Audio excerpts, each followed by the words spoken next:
Yo sobat, ketemu lagi ya. Kali ini kita diskusi lagi soal uang. Tapi ini gimana caranya kita membuat yang namanya kemakmuran akan uang.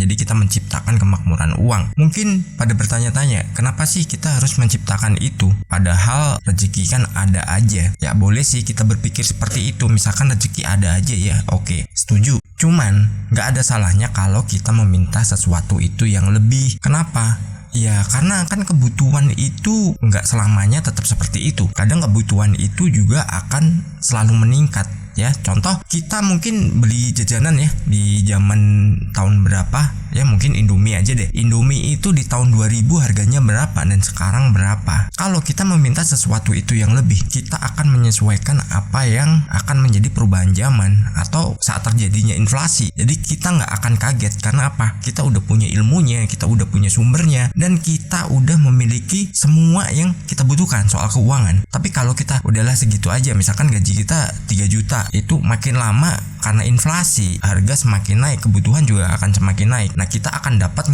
cukup nggak uang segitu untuk kita. Nah kalau nggak cukup harus bagaimana? Ya salah satunya adalah menggunakan yang namanya pikiran bawah sadar kita untuk terus mengembangkan nih ya apa yang menjadi tujuan kita soal keuangan. Kalau kita udah melakukan itu dan kita udah memahami bagaimana polanya, terus bagaimana cara kerjanya, itu kita akan mendapatkan sesuatu yang di luar kemampuan akal sehat kita, karena itu akan tercipta sendiri dan itu akan menjadi sesuatu yang mendorong kita untuk lebih makmur lagi dalam kehidupan. Kita akan lebih berkelimpahan lagi. Misalkan nih kita udah memiliki penghasilan ya dari kerja kita ya, mungkin kita kerja di sebuah perusahaan. Nah dari situ kita akan mendapatkan gaji ya tiap bulan di luar tunjangan-tunjangan. Mungkin kita dapat tunjangan apapun, jadi totalnya berapa. Nah di samping itu kita juga bisa mendapatkan hasil dari sumber-sumber lain, dalam artian kita akan mudah sekali untuk mendapatkan segala sesuatu, dan itu penuh dengan keajaiban sesuai dengan mimpi-mimpi atau impian yang udah teman-teman bangun. Ya karena sesuatu itu sebenarnya mungkin, yang bikin gak mungkin adalah pemikiran kita. Kalau pemikiran kita ini hanya terbatas, terus kita tidak yakin dengan apa yang akan menjadi sebuah kejutan untuk kita, dan itu nilai lebih akan nominal uang, maka ya kita gak akan mendapatkan tambahan-tambahan itu. Hidup kita akan statis, kita gak akan pernah dinamis dalam kehidupan, apalagi soal keuangan. Ada beberapa yang ingin saya sampaikan di sini ya. Apa aja sih yang bisa kita terapkan, terus kita lakukan, dan itu nanti akan membuat diri kita ini bertumbuh secara mandiri, dan itu akan menjadikan diri kita seseorang yang penuh dengan kelimpahan uang. Dan itu dapat sumbernya dari mana aja, mungkin bisa dari bonus, mungkin bisa kita dapat side job, atau kita bisa mendapatkan segala sesuatu yang itu akan menghasilkan uang. Mungkin diminta tolong bos, wakilin gua dong, gua nggak bisa datang nih di meeting perusahaan mitra kita, lu aja yang datang. Nah di sana mungkin kita akan mendapatkan sebuah tawaran juga nih, lo bisa ngerjain ini target, lo bakal mendapatkan tambahan lagi, lo bakal dapat bonus-bonus yang sangat luar biasa. Nah itu sesuatu yang mungkin, namun ada beberapa hal yang memang harus kita lakukan. Yang pertama, kita itu harus berinteraksi dengan uang. Gimana sih berinteraksi dengan uang? Uang itu kita bisa ajak interaksi loh, kita bisa melakukan komunikasi, terus kita bisa minta ke dia untuk mengundang banyak sekali teman-temannya yang serupa dengan nominal tertentu, dan selama kita melakukan itu biasanya dia akan mendapatkan perhatian dari kita kan. Dia juga akan memberikan perhatian kepada kita, dan itu akan mengajak teman-temannya datang.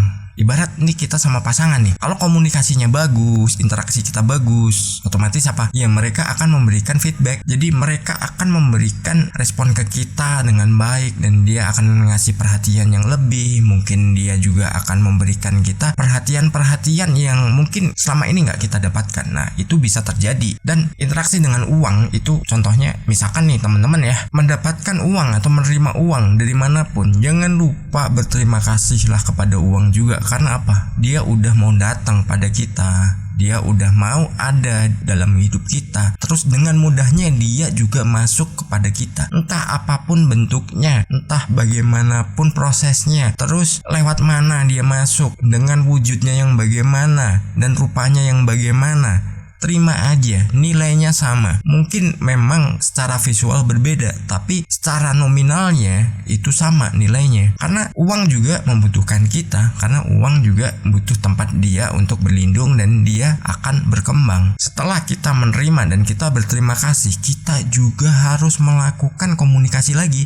Kenapa? Saat kita mengeluarkan uang nih, mungkin untuk belanja, mungkin untuk membayar sesuatu, mungkin kita lagi transfer atau apapun lah, yang intinya kita mengeluarkan uang. Nah dari situ nanti kita bisa bilang ke uang itu bahwa minta ke dirinya untuk mengajak teman-temannya datang kepada kita lagi, dan jumlahnya yang banyak dalam berbagai bentuk dan rupanya juga. Prosesnya mau masuk dari mana ya silahkan aja, bebas, mau transfer, mau tunai, mau ya berbentuk e-money, berbentuk dompet digital atau apapun, terserah. Yang penting dia saat kita keluarkan dia balik lagi ngajak teman-temannya untuk datang pada kita. Dan kalau dipikir mungkin cara-cara seperti ini nggak masuk akal atau nggak bisa dilogika.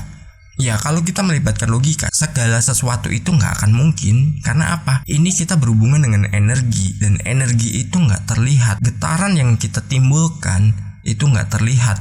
Bayangin aja kalau misalkan yang namanya energi, yang namanya sinyal itu terlihat, kita mau jalan aja capek. Kenapa?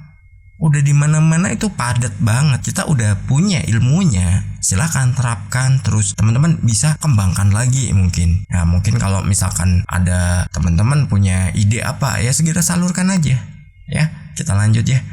Lalu kita juga harus memperbanyak sumber uang. Memperbanyak sumber uang nih kita bisa berbagai hal ya. Sumber uang itu banyak banget, apalagi di zaman sekarang ya. Di zaman sekarang ini kan teknologi semakin maju, terus peluang juga semakin banyak.